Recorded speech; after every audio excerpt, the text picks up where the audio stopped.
Hey everybody, it's Mike Castleneck, and we're going to have today what I think is probably the most important call I do every year. I do it once a year, and I believe it is the most important call we do because if you can master what I'm going to talk about today, you will have an office full of people and probably the most highly qualified people you've ever seen in your practice. So I really want you to pay attention. I want you to come back and watch this video as often as you need to, because this is the thing that will really catapult your marketing if you can master this. So with that said, I'm always looking for volunteers to bounce ideas off of through the call. I think it makes it much more interactive for everybody, and I think it helps everybody learn the concepts that we're talking about a little bit more. So Missy, as I start this, can you look for people who will raise their hands and volunteer to be my sounding board? And guys, it just makes the calls so much more beneficial to everybody when we have people who are willing to do that. So Missy, if you take a look and see if people will raise their hands, then I will go ahead and get started. That sounds great. I'll let you know as soon as I have someone. I don't have anyone quite yet, but again, guys, just raise your hand with the little hand icon and we'll get your line muted. Thanks. Excellent. So as you see here, I say spending money to get new clients is a fool's errand. And I truly believe that. I mean, that's why with all the guys that I work with, I use the whites of their eyes marketing, where you don't pay for any of the marketing up front. You only pay for actually getting in front of people. Now, that's not what we're going to talk about today. I'm going to talk about what I feel is an even more effective marketing tool than the whites of their eyes marketing. I mean, whites of their eyes is good. Getting in front of 50 people a month with no upfront marketing costs, that's good. This is going to be even better. But I want you to understand, first of all, though, that spending money to get new clients is a fool's errand. And the reason I bring that up is because every single day your email boxes are filled with what? They're filled with marketers trying to get you to buy their marketing. Every single day you get mail in the mail from marketers trying to get you to use their marketing. And they're all promising you all sorts of wonderful things for their marketing. But all of them cost what up front? Money. A little money or a lot of money? A lot of money. And spending that money to get new clients, I will tell you, is not the way you're going to grow your business. And here's the other thing you need to understand, is what the motive is behind the marketers that are offering you all sorts of marketing cures for your situation. So I have a question for you. Marketing companies want your marketing to be highly successful? Is that what they want your marketing to be? So when they offer you all sorts of marketing, do they want you, when you use it, for it to be highly successful? No, they don't. Now, a lot of advisors at this point question me, say, well, what do you mean they don't want our marketing to be successful? Of course they do, because if they offer us marketing that's successful, then we're going to use them again. Ah, you are absolutely right. You will use it again. But if it's really successful, when will you use it again? Let's say it's really successful and it puts you in front of 100 people in the next month. How long will it take you to work through 100 people? And once you've made all that money you've made there, guess what I find a lot of advisors do? Take a little bit of a break, because that's a lot of people to work through in a month. So if your marketing is highly successful, the likelihood is you're not going to call them again for a while because it takes you a while to work through them, and then you take a little break. So they don't want it to be highly successful. They don't have a vested interest in it to be highly successful, because you're not going to come back on a regular basis for that. You'll come back maybe 2-3 times a year because it's so successful. So they don't want it to be really successful. They want it to be mediocre, because of course they don't want it to be lousy either. If it's lousy, if the marketing they give you is lousy, you're never going to come back to them either. They want it to be mediocre, so they want it to be just good enough, kind of like the Vegas casinos. They want you to win just often enough to keep coming back for more. So you have to understand this, and you should, when marketing companies are offering you marketing, you have to go there with a skeptical eye. And I know most of you do, but you still buy their stuff without telling them what you expect up front and making sure they're giving you guarantees on what to expect up front.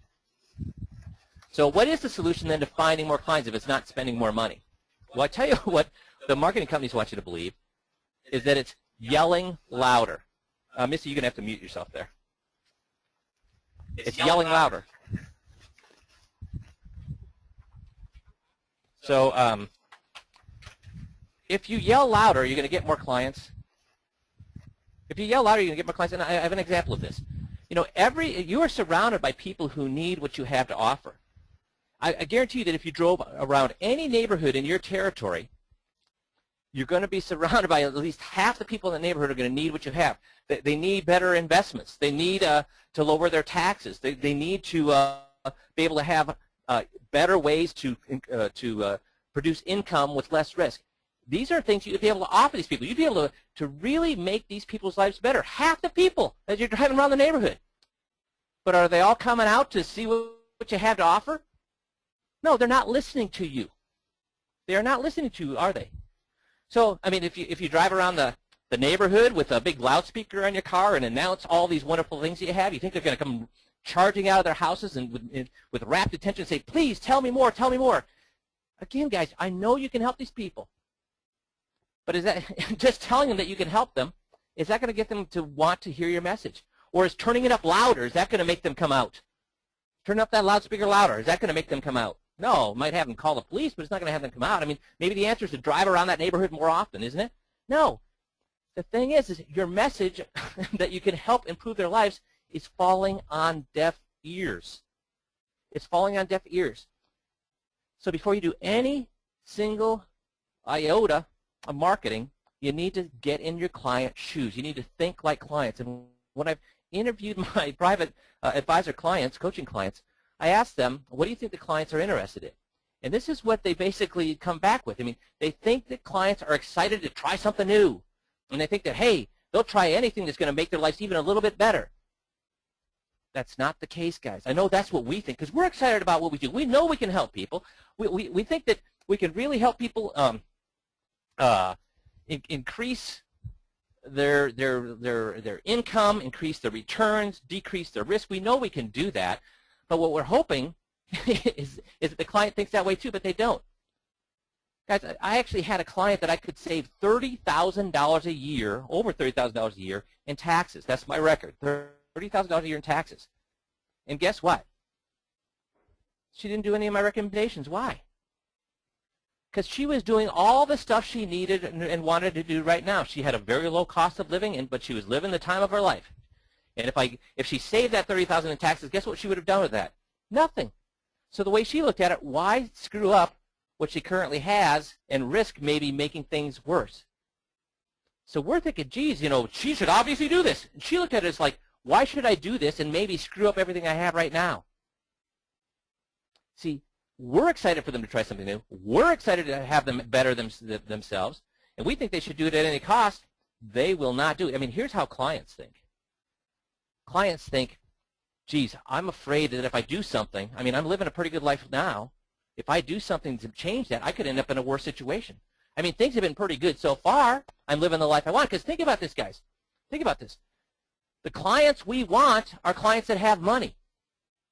The clients we want are clients that have good income. The clients we want are clients with low debt. Oh, and Missy, you said that Steve Holmes is willing to talk to Steve. Are you on right now? Yes, I am. Super. So Steve, the clients we want clients with money, low debt, and good income, right? Yes. Or would we rather have clients that are paying huge amounts of taxes, have no income, and are in debt up to their eyeballs? Not really. No, because the thing is, if they have no assets, how can we help them? Very hard. Very, very hard. But those are the people, those are the people that have no money, have no income, are in debt to their eyeballs. Those are the people who are excited to try anything, right? Right. Because are they happy with their current situation? Yeah. No, the people who are in debt, have no money, and have no income, are they happy with their current situation? Of course not. No, so are they happy to try anything possible because they don't love their situation right now? Yes. But people who have good income, have good assets, have low debt, they're pretty much living the life they want, right? Yep. So are they really anxious to throw it all to the wind and try something new just for the sake of trying something new? Or are they saying, listen, I'm pretty much living the life that I want? Are they pretty happy and satisfied right now? They're happy and satisfied. Yeah. So we have to figure out how to get through, because the thing is the clients we want, they're not trying to change their financial situation. They don't look at things as, saving an extra $1,000 in taxes. To them, we think that's crazy that you wouldn't want to do that. To them, they look like, oh, if I do that, though, it's going to be some hassle and it's going to be some frustration, and there's going to be fear that maybe I'm going to make my situation worse. Well, I mean, what if the IRS calls me if I do this? See, the clients we want have good income. They have good assets. They have low debt. What are they spending all their time doing instead of fretting about that, Steve? They're enjoying life. They're having a ball. They're enjoying life. They're golfing. They're going on vacation. They're seeing their friends and family. They're playing cards. They're gardening. They're doing those kind of things. And are they really concerned? If they are able to do all those things, how concerned are they about saving an extra $500 in investment fees? They're not. How concerned are they about saving an extra $1,000 in taxes? They're not. I mean, they like the idea of it, right? Yeah, But will they go through the hassle that they have to in order to accomplish that? probably not. No, because it would interfere with what? Their lifestyle. Their lifestyle. Eat up tax. But as advisors, we think, are you crazy people? You could save $1,000. That's free $1,000. And as advisors, we think they're nuts, don't we? Yep. But if they're happy with where they are right now, guess what they're going to continue to do? Keep on keeping on. Keep on keeping on. So we need to figure out a way to communicate with those happy, satisfied clients, because otherwise they're just ignoring us. See, the thing is why would I jump out of a perfectly good airplane? That's the way they think. So I don't know about you, Steve, but when I fly, guess what I complain about? I complain about the lines. I complain about the getting on the plane. The fact that all the overhead bins are full. I complain about the fact that there's no leg room. I complain about that guy who puts his seat back into my face for the whole trip. I mean, I complain about all those things, right? Yep. But do I get so fed up I run up to the front, open the door, and jump out of a perfectly good airplane? Am I going to jump out of that perfectly good airplane because of those things? Most people aren't, no. No, most people aren't. We yell and we complain, but do we actually take the action necessary to get away from that? Most people don't. But as advisors, we think because our clients yell about the fact that they have to pay too much in taxes and yell about the fact that they don't like fees and we think that because they're yelling about those things that they're ready to take action. But what in reality, if they're living the lifestyle they like right now, if we give them a little extra money, will that change their lifestyle? No. So are they willing to make changes? No. Very reluctant. Very reluctant. And if you think about it, if you're still not getting it, I'll give you a concrete example. Let's say, Steve, that you have a perfectly good washer and dryer at home. So what do you do every Sunday when you see those washer and dryer ads in all those different stores that are telling you how great their washer and dryer is? What do you do with those ads? Disregard them. Do you even see them probably? Probably not. No, and when you're watching TV and you see the washer and dryer ads, what do you do when they come on for the commercials? I go fast forward on my DVR. Yeah, you fast forward through DVR, right? So, but you know, it frustrates the washer and dryer companies because they're saying, Steve, if you'd only understand that our new washers and dryers use less water and they use less detergent and they use less electricity, and our new washer and dryer would save you a ton of money in energy savings, and it would be easier on your clothes. If you'd only listen to us, Steve, our washer and dryer is so much better than yours. But what are you thinking? I don't care. I don't care. I already have a perfectly good washer and dryer. Yep. And spending a couple $1,000s on a new washer and dryer, is that going to better your lifestyle? Nope. No. In fact, using that couple of $1,000s to go on vacation would better your lifestyle much more than getting a new washer and dryer, wouldn't it? Yeah. Now, if you needed one, sure. But if you didn't need a washer and dryer, no matter what kind of message that company sends to you, you do what? Fast forward. Fast forward. You fast forward and totally disregard it. See, we're more interested than they are in all the things that we have to offer. We think they should be paying attention to us, and they're saying, "Why? I have a perfectly good washer and dryer. I have a perfectly good financial lifestyle. I don't need to listen to any of your messages." So what we have to figure out is what to do about that. How do we get their attention? So the first thing we can do is just to rely on luck to be at the right place at the right time. And what I mean by that is, you know, occasionally, Steve, don't we find people who come in who've just had it with their advisor, or their advisors just quit, or they just lost a ton of money with their investments or something like that? Do those things happen occasionally? Once in a while. Once in a while. But do they happen often enough that we should leverage our whole business on that luck of the draw? No. No, because we're going to be poor, right, if we do that. Yep. So instead what we need to do is we need to communicate with them in a way that's otherwise satisfied people, the kind of people we want, the people with income, assets, and low debt, are still interested in what we have to say. So how do we do that? Because if we don't do that, they're not going to listen to us. And the reason being is they look at all financial advisors as being commodities. So, Steve, what do I mean by all financial advisors being commodities? Everybody does the same. Yeah. Can you offer a mutual fund for 25% off today? Probably Hey, not. I've got mutual funds today, and they're 25% off through Wednesday. Can you do that? No. No. Can you say, hey, I guarantee you're going to get a 12% rate of return next year? Can you do that? No. So really, how can we differentiate ourselves? I mean, all the things at retail stores, we can't do that, can we? No. Because we offer the exact same products that our competitors do, don't we? Do we have a special product that only we have? Not really. No. So we have the exact same thing that all our competitors have. And if all we do is keep advertising that thing, those things, they lose interest. They don't even pay attention to us. But I have guys say, Steve, say this. But I am the best. I do take care of my clients the best. I am the smartest IRA planner. I am the smartest retirement planner. Does it really matter if you know that you're the best? No. No, because what can your competitors do? They can claim the same thing. Your competitors can claim the same thing. And I guess you could do like this little kid and say, liar, liar, but does that really affect our clientele or our prospects? No. No, because how do they know we're all claiming that, so how do they know who to trust? They don't. They don't. See, saying I'm the best is going to does not only not move you forward, it actually moves you backwards, and here's why. If I've got 100 guys out there, and they're all saying I'm the best, out of those 100, how many could be the best? How many people could be the best out of 100 advisors? Maybe one. I don't know. One. There's only one that could be the best, right? Yeah. So if they're all saying they're the best, that means one is actually right when he says that, and 99 are what? Liars. Liars, right? Yeah. So if a client, when we're saying we're the best, the client has a what % chance of thinking of being right if he thinks we're a liar? He's got a 99% chance of being right if he calls us a liar. Yeah. So if we say we're the best, are we moving forward or backward?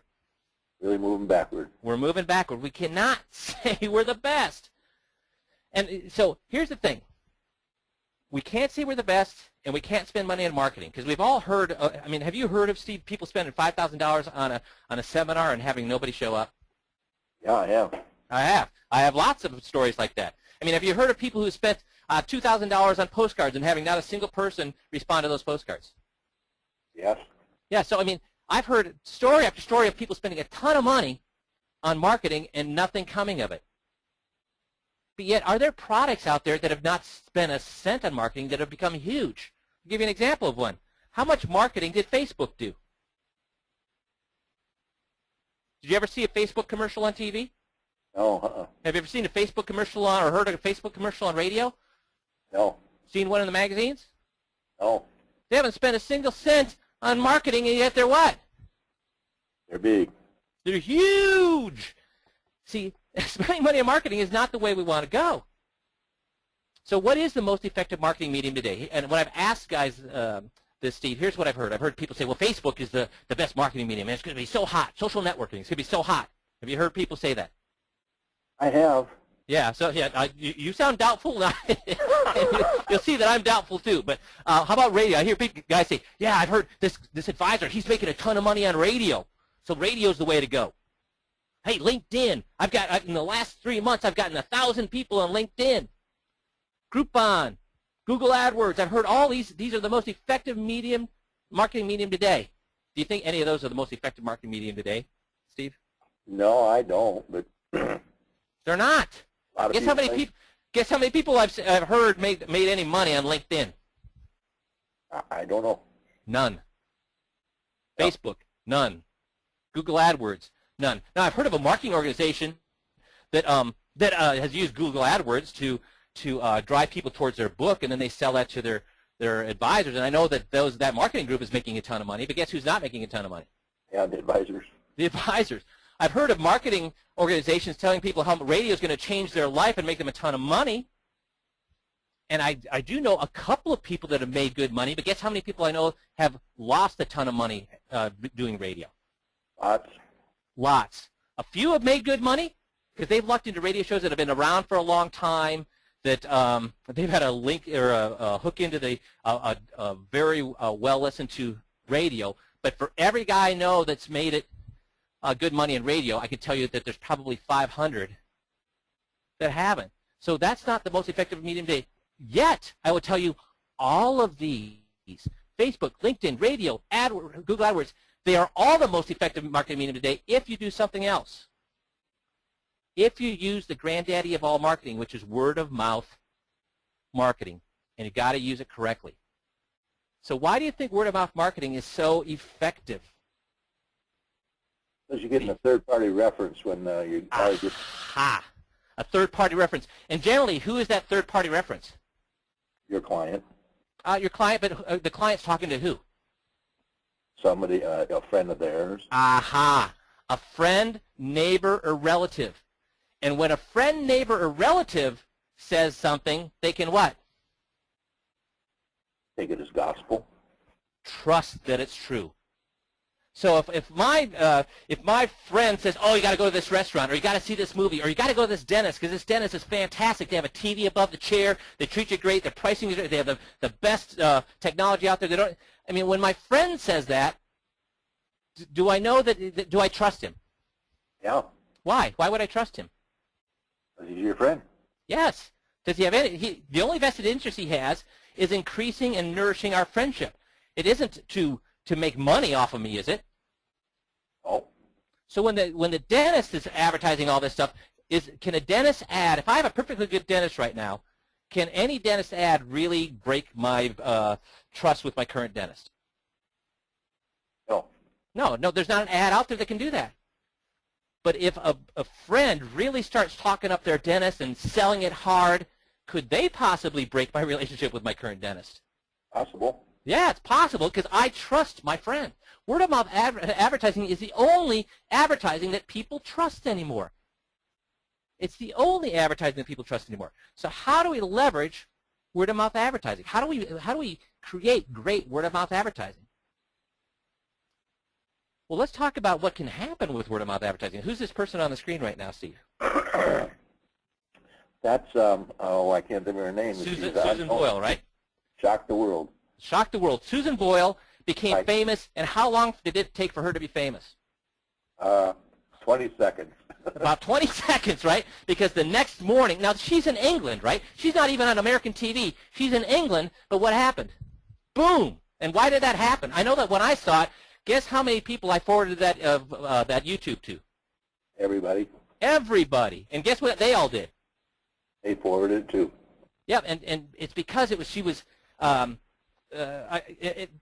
When I send a YouTube to my friends, I don't send them very often. So when I send them, I'm saying you need to see this. They trust the fact that Mike doesn't send very many of these. Now we also have friends who send us jokes every single day, right? And what do we do with those? Sometimes I look at them, sometimes I don't. No, but if somebody that you trust, friend, neighbor, relative, isn't constantly badgering you with stuff, but they send you something, do you generally look at it? Yeah. Yeah, and I'll tell you, see this girl here? I don't even know what her name is, but she was the #1 person on YouTube last year. Now, have you ever seen this gal before, Steve? No. Well, I probably wouldn't either, except I have 2 teenage sons. But she was the #1 YouTube hits. I mean, she's millions and millions last year. And the reason that she became an instant overnight sensation was that she had this music video. And it was horrible. She wrote her own song, and she sang it, and she produced her own video, and it was horrible. The song was idiotic. Her voice was crappy. The video was laughable. So what did all these teenagers do when they saw this video? I thought it was funny, so I forwarded it. Yeah, and she became the #1 YouTube video last year. So even crappy word of mouth is what? It works, I guess. It works. so she got a record contract out of it for being a crappy singer. Wow. The power of great word of mouth is unbelievable. And how much does word of mouth cost? Nothing. But is it easy to create? No. No, it's not. So what we have to do is leverage our knowledge to create that word of mouth. So how can you create good word of mouth advertising? Well, I created a process 4 years ago that does that for you. It's called the 5Q USP process. So the benefits is this, is first of all that it's simple. And by simple it means it requires no software, doesn't require you to go to college, doesn't require you to spend a ton of money. I mean, it's a very simple process. You can do it with a pencil and paper, all by yourself. It doesn't require experts. It's simple. Now, is simple always easy, Steve? No. No, but it is simple. But I'm going to make it easy for you here in the next few minutes. It's effective. This is the only way I know to create word-of-mouth advertising that works. It's the only way I know that's guaranteed to get you referrals, and I'll show you that here in a few minutes. It's the only thing I know that can effectively get your message out and have it stand above everybody else's message. It's the only thing, and I've looked at it in 12 years. I buy everything. I've got $50,000 worth of marketing programs on my shelf. I've looked at everything. It's the only thing that I know that is effective. It's comprehensive, and that you can use your 5Q USP when we're done here today. You can use it on everything. You can use it on your stationery. You can use it on your for referrals. You can use it in your seminars. If you do seminars, you can use it on your letterhead, business cards, everything. You can use it everywhere. It's comprehensive. It's also flexible. You can use your a 5Q process. I don't care if you're a used car salesperson, or if you're a realtor, or if you're a financial advisor. You can use it. It works perfectly well. And if you're a financial advisor, you can use it. If you're a college planner, you can use it. If you're a retirement planner, you can use it. If you're an IRA expert, you can use it. If you work only with teachers, you can use it. It's extremely flexible. It's inexpensive. It costs you nothing to do. Like I said, you can do it with a pencil and paper. And actually, you can leverage it for nothing. And I'll show you how you can do that here later on. It'll cost you nothing to leverage this 5Q USP that you're going to come up with. And I want to prove how effective it is. 100 years ago, Steve, there were 68 different car companies. Now, how many new car companies have been created in the last 50 years? At least in the U.S. market. Very, very few, right? It's hard to break into the U.S. car market in the last 50 years. But yet one car company has done it very well, and it's Hyundai. And they use word-of-mouth advertising to do it. They created word-of-mouth advertising by being extremely unique. And here's what they did. Do you remember what their warranty was when they came out, Steve? No. 100,000-mile warranty or 60 months. Do you know what everybody else was offering at that time? Probably 10,000 miles 1 year. 36 3 years. How much better is this? A lot better. A lot better. They didn't do 37,000 in 3 years and 1 month. They said 100,000, 60 months. What did that immediately make them unique from every other car company out there? Yeah. And anybody that was, and they cost less. And when people paid less, what were they worried about?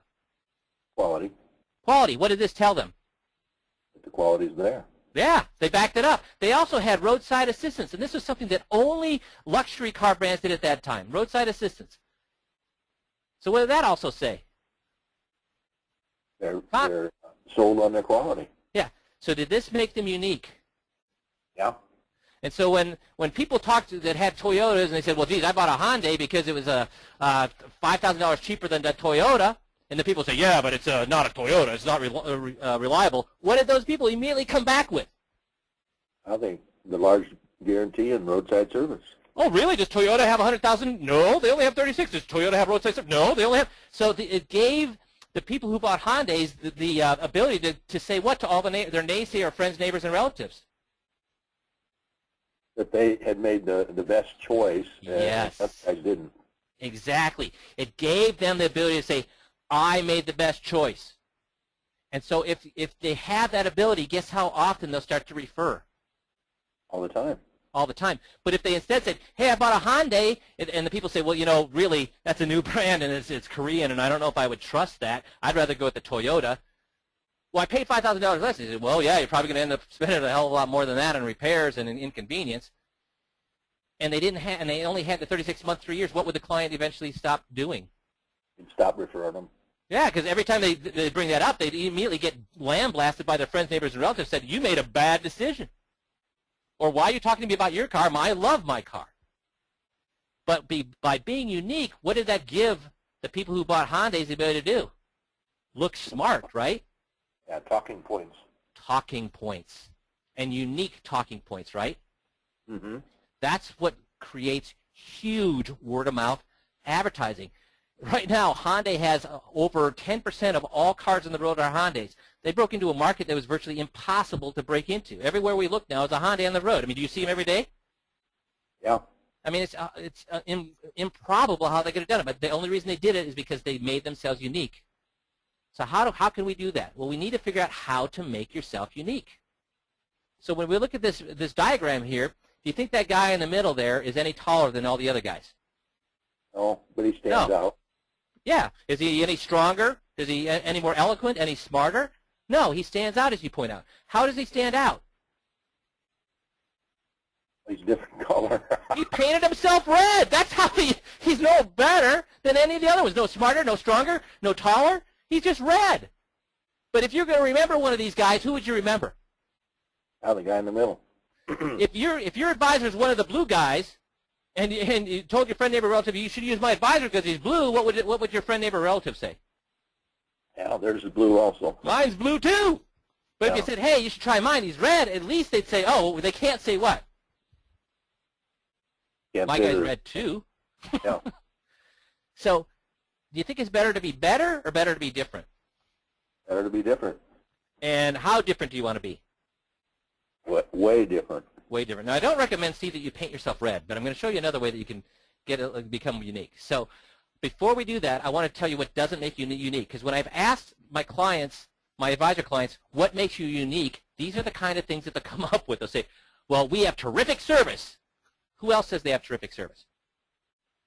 That's what everybody else claims, too. Yeah, but mine's better, Steve. What did we talk about? Our competitors can claim what? They can claim the same. Yeah, and when our clients hear that we're better, they have a 99% chance of being right if they think we're what? Liars. Liars. So saying we have terrific service is not going to work. We care about our clients. We are the retirement experts. We are the IRA experts. How many of our competitors say these things, Steve? A lot of them.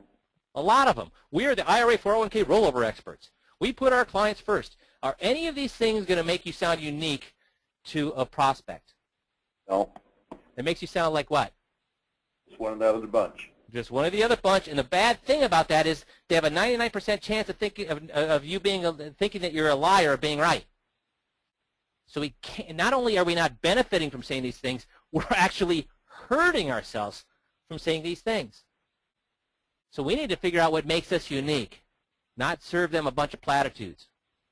So here's how I help guys create a very unique selling proposition, or a 5Q unique selling proposition for themselves, to really make themselves stand out above the crowd of all their competitors. First of all, I have them fill out a questionnaire because a lot of guys just have a real problem trying to figure out why they're unique. Now, that in itself is a problem, isn't it, Steve? Yeah. Because if our marketing basically sounds like all of our competitors, would our marketing work? No. And if we're just saying all these things, do you think there's a lot of prospects scouring out there to look for an IRA expert or an IRA rollover expert? Not specifically. No. Because they're what? The people we want are what? They're happy. Happy with where they're at. Yep. They think, oh, maybe I could do a little bit better, but I could be doing a lot worse, couldn't I? I could be like my neighbor there who doesn't have any money and is living off of Social Security by himself. I mean, I don't want that to happen, so I'm pretty good right now. They're not out looking for these things. So we have to figure out what are they looking for, what can make us unique. So here's the process that I have people go through. And at the end here, I'll give you the where you can actually get the white paper I wrote on the 5Q USP, so you can actually get that, and you'll have a list of these questions so you can actually work through it yourself. But here's a list of the questions that I have the advisors go through to help them figure out why they're unique. First of all, what is your target market? Steve, should we be marketing to everybody out there? No. No. But wouldn't we be missing a lot of business if we're not marketing to everybody out there?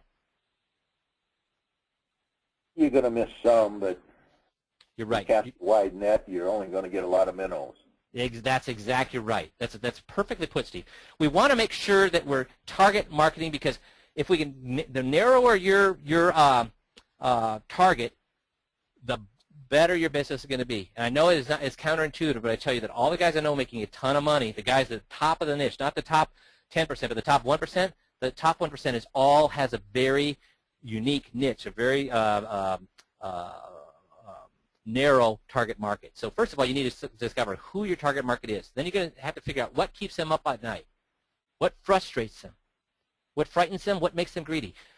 What is the thing? You have to sit down and think, what is it that when my client or the prospect that I want, even those happy, satisfied clients, what keeps those happy and satisfied clients up at night? What frustrates the heck out of them? What frightens them? What makes them greedy? We need to be clear on this. If we cannot figure this out, guess what? How good our marketing is going to be, Steve? It won't work. It will not work. So let's go back to, I'm an IRA expert. Does that have anything to do with what frustrates, frightens, or makes them greedy? No. No. Anything that I've seen out there advertising-wise that for people that are not using 5Q USP doesn't even qualify for addressing things. Now, we think that the client's up worrying about this IRA and how to make his IRA better. Really, do you think there's any client out there that's up at night worrying about making his IRA better? No. Now, there might be somebody who's 60 years old that has $2,000 in an IRA that's worried about making the IRA better, right? Do we want them as a client? No, we don't. No. But people that have enough money in their IRAs that they're living comfortably, they're not losing sleep over that. We need to figure out what they're losing sleep over, what frustrates, frightens them, or makes them greedy. Then we have to discover, what is our specialty? What do we do better than anybody else out there? What is our specialty, and does this specialty have a name? So if we are an IRA expert, yes, that's valuable information. We're not going to use it in our 5Q USP, but yes, write that down, that I'm an IRA expert. We will leverage that here with some of the other questions that we talk about. Does this specialty have a name? Why does your target market need you? Now, Steve, should we be thinking, it's very, very important here that we get out of our shoes and into whose shoes when we're asking this question. Into the clients. Right? Because, like I talked about earlier, we could drive through any neighborhood and would at least half of those people benefit from anything that from us working with them. If we could get them to sit down with us, could we benefit at least half the people in any neighborhood we drove through? Sure. Sure we could. But they don't think they need us, so we need to figure out, we need to get into their shoes and think, now why would they think they need us? We know why they need us. That has nothing to do with why they think they need us. We need to get into their shoes and think, why do they need us? What do we do for our target market that nobody else does? Why is that important, Steve? Once again, it makes us unique. It crystallizes why we're different from everybody else out there. Why would your target market think that is important? So you see how we're building on our differences here. Why would you think your target market would think that's important? And are you known for doing that thing for your target market? If I talk to anybody in that target market, they say, oh yeah, I know that guy because he does this thing. And then you want to say, well, if I could have that target market say that, what would that thing be? Now, whether it is true or not, do they perceive your competitors as doing that thing for them? Who are your competitors? If you could communicate one thing that your target market didn't already know about you, what's the one thing you'd want them to know that you could do for them that your competitors couldn't? Finish the lines. Nobody does blank like we do. We are the best choice among our competitors because blank. Our clients love us more than they could ever love our competitors because blank. None of our competitors know how to benefit our target market by doing or using blank like we do. So there'd be some sort of technique or some sort of tax law or whatever is what you're looking for there. The one technique that we know and use that none of our competitors know is blank. So again, all of these questions, I'm going through them pretty rapidly here because we've got a lot to cover here. But you can get them from my white paper and the 5Q USP, and we'll tell you how to get that here at the end so you can actually have these and you can fill these out. So are these things that you should just think for 1 minute on, Steve, and just jot down an answer? You need to work on it a long time. Right, because remember I said it's simple, but it's not what? Not easy.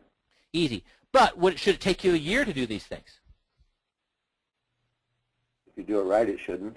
No. This is something you could actually do in a day, at most in a week. But the advantage is, if you don't know if it takes you a week to do this, how valuable was this task? You didn't focus on it. Well, here's my point. If it takes you a week to answer these questions, that means you had how clear vision on how you were unique from all your competitors if it took you a week? How clear was your vision? You didn't have a clear vision. You didn't have a clear vision. So then how beneficial was this exercise? Ultimately, it should be beneficial. Yeah, so if it takes you a week to do this, it was even more important that you do this. Because, guys, if you are advertising, I don't care how you're advertising, whether it's a seminar, postcards, whether it's referrals, I don't care how you're advertising, if you cannot answer these questions, guess what I can guarantee you about your advertising? In one word.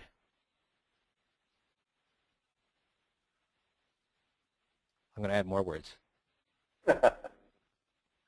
One word is worthless. 3 words is waste of money. If you can't figure out how you're unique, if your message is not clear to your target market why you're unique, how effective is your marketing going to be? What if you send out a lot more of it? Is it going to be more effective then if you don't have a good message? No. What if you yell louder? Is it going to be better? No. If you cannot answer these questions, guess how much money you should be spending on any type of marketing? None. None.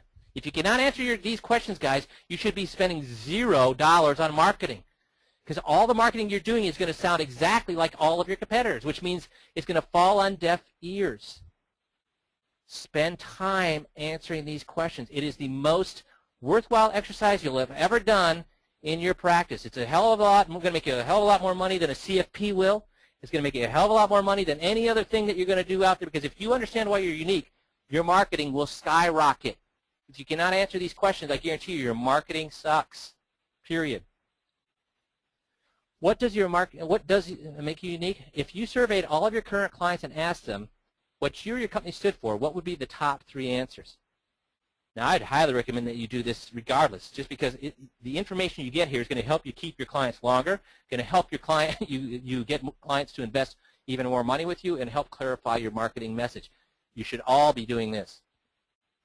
So, now that you've answered those questions, and again, we don't have time for you to answer these questions here as I walk through the process. Get the 5Q USP process guide, and it'll walk you through that. But once you have some idea of what makes you unique, then how you use that questionnaire is you simply answer this question. Like I said, this is a very simple process. It's not easy, but it's simple. Once you've answered that questionnaire, then I want you to ask yourself this one question. What would I tell someone if they asked me why their parents should work with me instead of my competitors?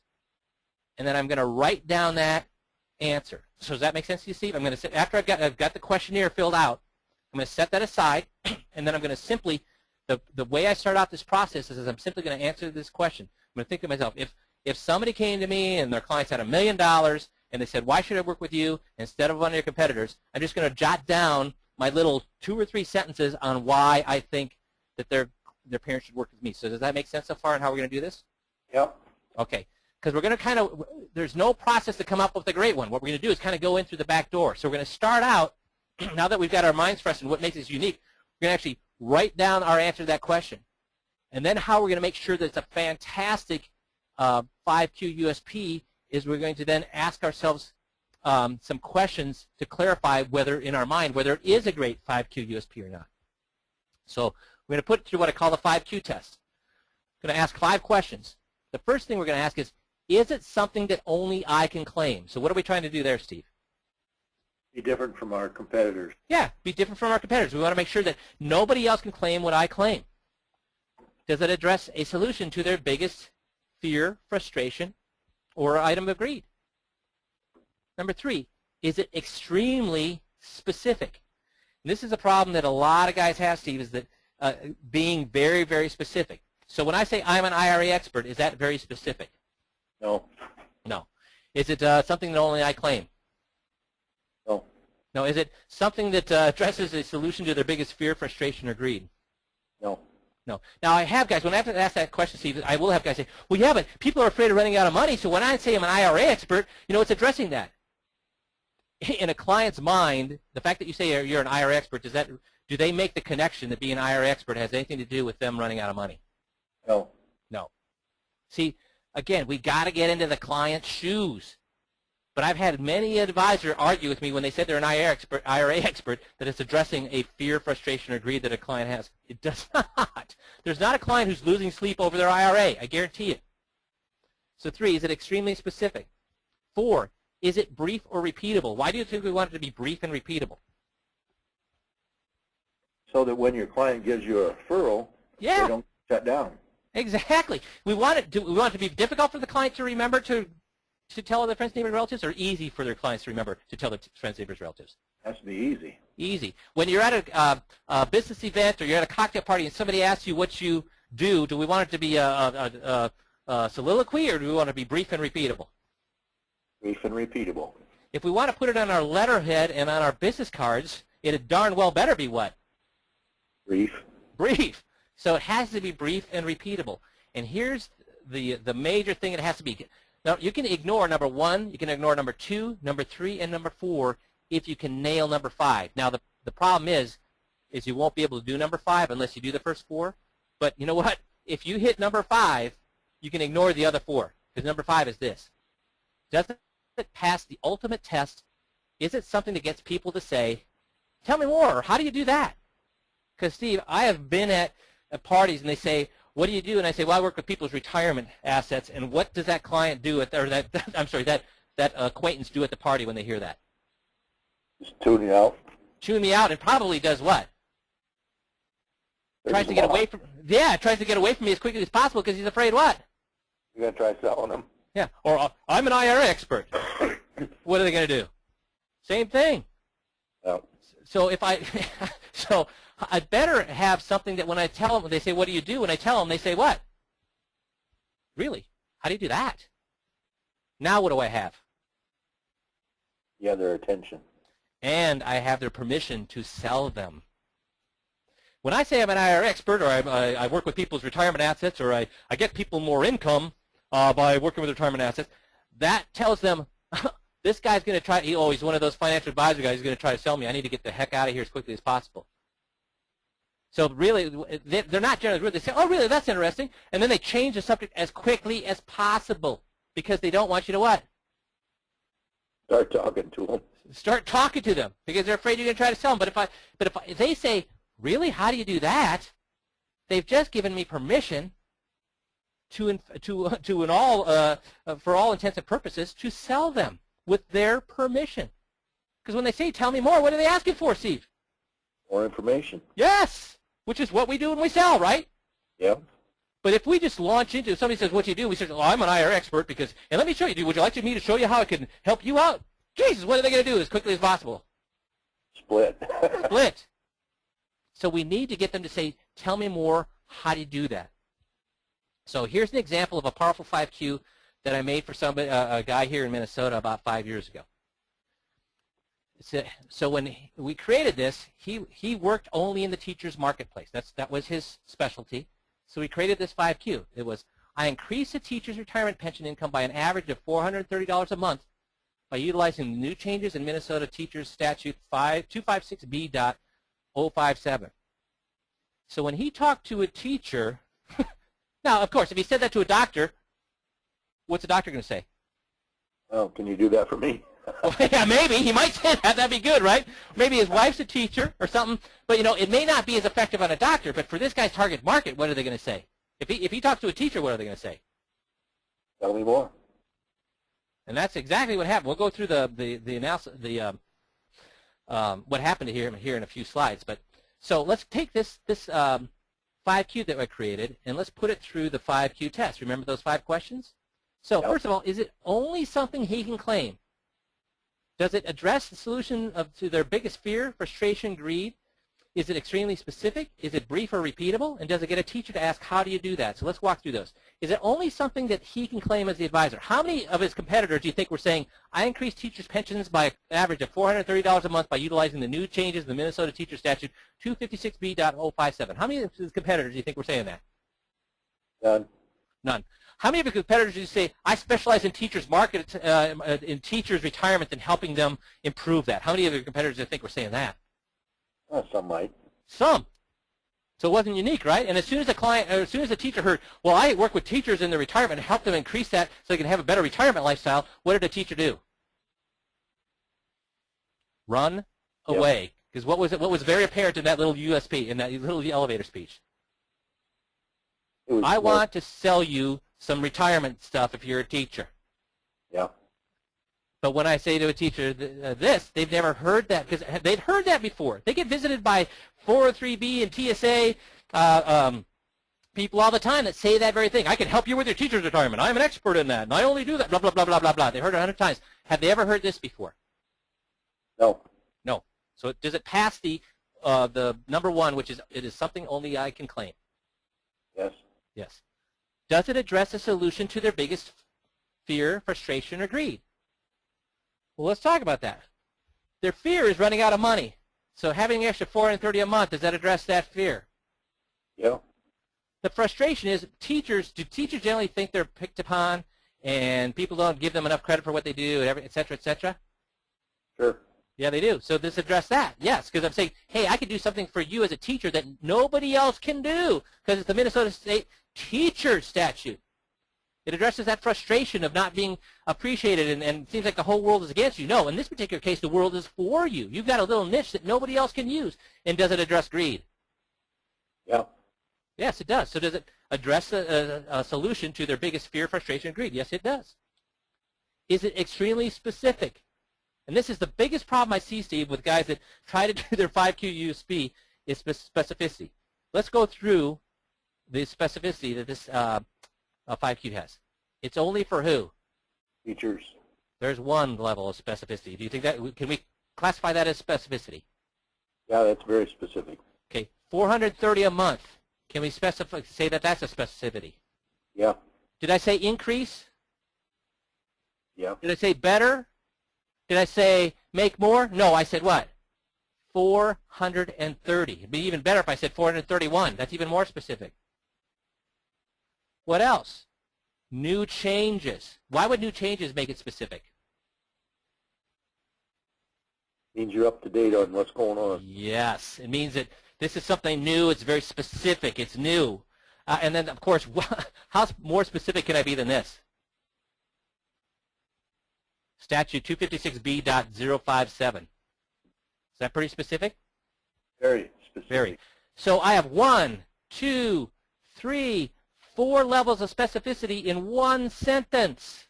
Now, let's talk about why do you think we want to be extremely specific, Steve? Here's why. Specificity is believability. Why would specificity be believability? Because this. You're honing down how you can help them. Yeah, and could they check, do they feel like they could check this out? Yeah. I said 430 a month. They could say to me what? Prove that. Could they go to the Minnesota Teacher Statute 256 and look it up themselves? They feel like they could. Now, I'll give you the 5 years I've been doing this with advisors. Guess how many people have actually gone and tried to check out somebody's 5Q? Never. Never. But they believe that they can. So they believe that, Steve, would I have ever have said this if I couldn't actually do it? No. No, because you can go check it out, right? Yeah. So the more specific we are, the more what it becomes? Believable. Because they know they could go check it out, and we would never say something that we couldn't actually prove, right? Right. So why would we want to be believable? That Would it makes you believable? unique. Yes. To the it makes 1%. you- Yep. And what else does it create? Trust. Trust. That's right. Trust. So we've met the specificity. Is it brief and repeatable? I increased the teacher's retirement pension by an average of $430 a month by utilizing the new changes in Teacher's Retirement Statute 256B.057.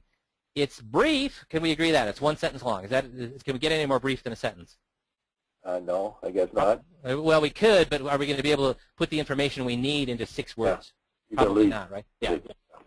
But now repeatable, this was extremely repeatable except one portion. What do you think was not repeatable? The statute number. The statute number. Exactly, it's the number. So guess how people repeated this? They said, this guy, he increased our retirement by about $430 a month by using this new statute that Minnesota has. I don't remember the number of it, but he has it. Is that still okay? Yeah. Yeah. Yeah. Yeah. So it wasn't, the only thing that wasn't repeatable was this actual number. But did that really prevent people from repeating this? No. No, they say, I don't remember exactly what the number is, but he has that. Is that just, are we could, as an advisor, we could, that's even better for us, an advisor. Why? Nobody can actually, our competitor can't look it up, right? Yeah.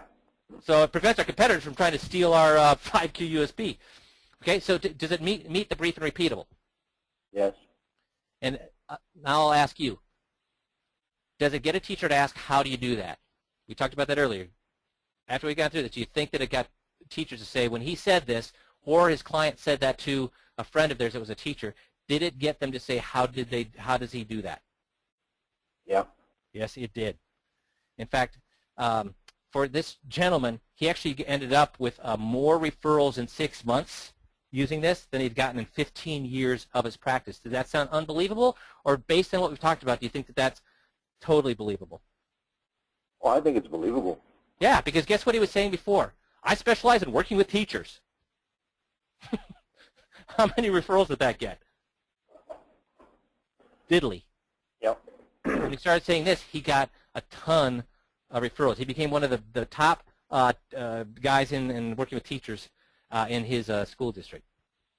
So how should you use your new 5Q?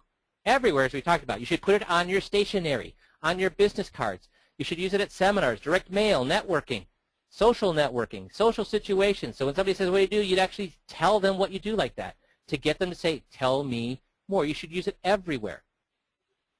And you need to especially use it with the proverbial word of mouth. And what I mean by that is this. We've talked about it earlier.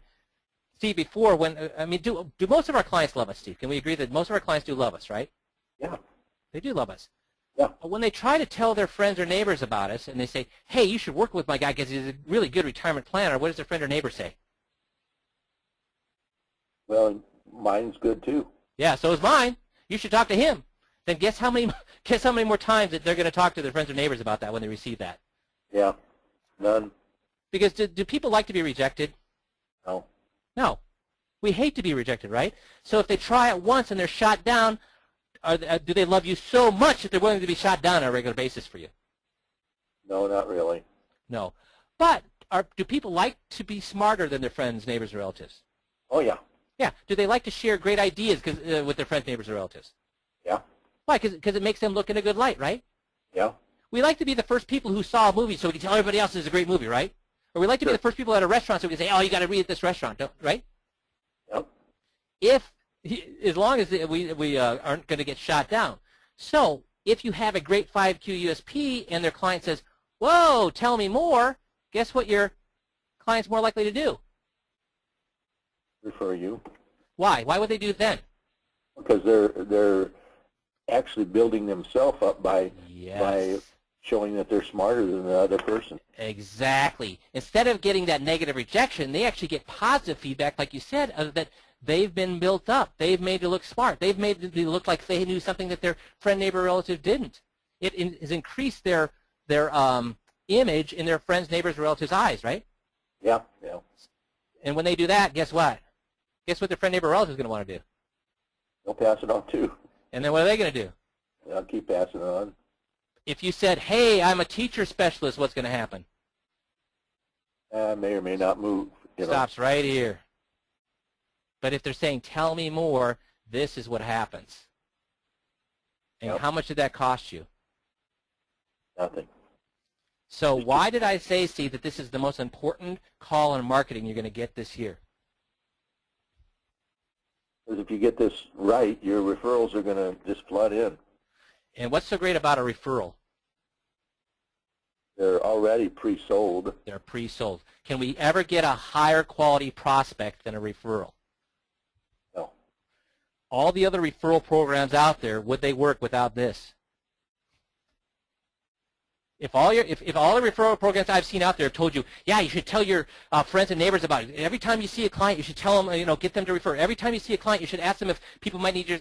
If you don't have a unique 5Q USP, I don't care what kind of mechanism you have to propel that word of mouth. If that word of mouth isn't something that they want to tell people about, that they actually builds themselves up instead of being rejected, how far is that going to go from you to them? It ends with, It ends with them. You need to have this before you can do any type of referral marketing. And if it works for referrals, guess how well it works for every other type of marketing you do? Better. Well, because if referrals are the holy grail, right? but they're difficult to get. So if it works with referrals, guess how well it's going to work with all the rest of your marketing? A lot better. A lot better. You should not do any marketing until you actually finish that questionnaire. You should not do any marketing until you come up with a great 5Q USP. Tell me more. Otherwise, yeah, because otherwise you're just advertising the same thing everybody else does, which is a waste of money, which is where we began this this call today, right? Yep. So, what did you get out of this call, Steve? I got to get my my 5. That's what I want to get out of it. So, Missy, Steve, first of all, thanks a lot for being my sounding board through the hour. I think that helps everybody in the call a lot. So, Missy, did we have other questions? Where did we get the white paper? That's the question. That's the question that keeps coming up. First of all, if you email us at 5Q@support, is that a 5Q group support? Is that our support email, Missy? Yep, it's support@5qgroup.com. Support@5qgroup.com. We will get you that white paper, or it's also on our website. And where's that located, Missy? Underneath the library archive. So you can either email us at support@5qgroup, or if you go on the website, your membership website, then you can get it right under the archive. I'm sorry, say that place one more time, Mitzi. Yep, it's the library archive, and it's actually called the 5Q process. Okay, so if you have any problems finding that, let us know, and we will help you out. So was this a worthwhile call, Steve? Yes, it was. So can I get all you guys that are on the chat board, was this a worthwhile call to have? Let's see some answers there. And was it worthwhile, or can you see why it's what I feel is the most important marketing call that you will have this year? Because if you get this down, you have your marketing is just going to go through the roof. But you have to get it down. And so Mike, yes. I do see one hand up here. So okay. Dale, do you have a question? I just unmuted your phone line. Hi, Dale. Do you have a question? No, I just said yes. Okay. Well, thanks. Well, guys, please listen to this call as often as you need to until you get that great 5Q USP. Like I said, this is the most important marketing call that you'll get this year, or I think the most important marketing call you've ever going to have, because if you nail this, all your marketing is going to go through the roof. So I appreciate you being on the call today. Steve, thanks again for helping out. And Missy, if we have no further questions, then we'll let everybody go. I have one more question that just came in, Mike, and it is, will you review my 5Q after I create it? I will review your 5Q after you create it. If you, beneath that 5Q, have also written down how you or answer those 5Q questions, those 5 questions we have, which is it specific? Does it address a fear, frustration, or greed? Is it repeatable? So if you write down your 5Q USP and you answer those 5 questions for me, you have to do that homework yourself. If you write down your 5Q that you create and answer those 5 questions before you send it to me, then I will review it. If you just send me your 5Q and say, how's this? I am not going to review it. You must answer those questions yourself, because you should not send it to me unless you're very, very sure it does those 5 things. Because I don't want you to jot something down, send it to me that you spent 5 minutes on, and I spent 20 minutes helping you. No, guys, this is the most important thing you'll ever do for your marketing. The most important thing you ever do for your marketing. Invest some time in it. Write it down. Answer those 5 questions. Go back. Modify. Answer those 5 questions. Modify. Answer those 5 questions. Modify. Answer those 5 questions. You should go through that 15 times before you think you've gotten to a great 5Q USP. Then when you've gotten to that place that you answer those 5 questions, say, I would go in front of a court of law, I'd go in front of national TV and argue that it does these 5 things, yes, then send it to me and I'd be happy to critique it for you or help you out with it. Also, I see I see somebody said here, it's not easy to implement. Guys, how could this not be easy to implement? This is the easiest thing in the world to implement. Every time you see a client, what do you tell them? What, you have a great 5Q? What do you tell them? You make sure they understand the 5Q. It's hard to implement. You can't put that 5Q on your, how hard is it to put that on your business card? That's hard to implement? How hard is it to put on your letterhead? That's hard to implement? Guys, this is the easiest type of marketing ever to implement. What does it cost? Nothing. How effective is it? Unbelievably. And you're telling me that whoever said that had better reevaluate how he looks at marketing. And I did have one other question too that came in, Mike. Will you, do advisors use multiple 5Qs for different target markets? That is a fantastic question. That's a productive question, guys. Yes, you should. If you've got multiple target markets, you need to create a 5Q specifically for that target market. And I've even had people create 2 or 3 5Qs for one target market, but applying to 3 different issues that target market has. Yes, the more specific you can be with that 5Q, the better off and the better it's going to work. That's a great question. Anything else, Missy? Nope, that's it. Super. Well, I appreciate everybody being on the call today, and hope you have a great week, and we'll talk to you next week. Thanks.